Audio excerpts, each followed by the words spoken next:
Isang suspect sa pang-hold up ang patay sa engkwentro sa boundary ng Taguig at Pasay. Balita hatid ni Ma'am Gonzales. Naabutan pa naming nakahandusay ang hinihinalang hold-upper na ito sa ilalim ng Sales Bridge sa South Superhighway sa boundary ng Taguig at Pasay City pasado alas 10 kagabi. Base sa inisyal na investigasyon, may hinold up umano ang suspect sa South Superhighway. Agad rumesponde sa lugar ang Skyway Police. Mabilis na tumakas ang suspect pero hinabol siya ng Skyway Police hanggang sa makarating sila sa ilalim ng tulay.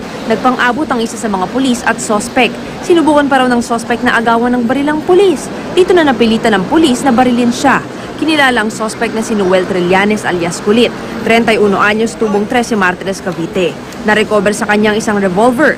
Ayon kay Chief Senior Officer Deo Kai, Chief for Operations ng Skyway Traffic Management, titingnan nila sa mga record kung kasama ang suspect sa mga matagal ng wanted na hold-upper sa lugar.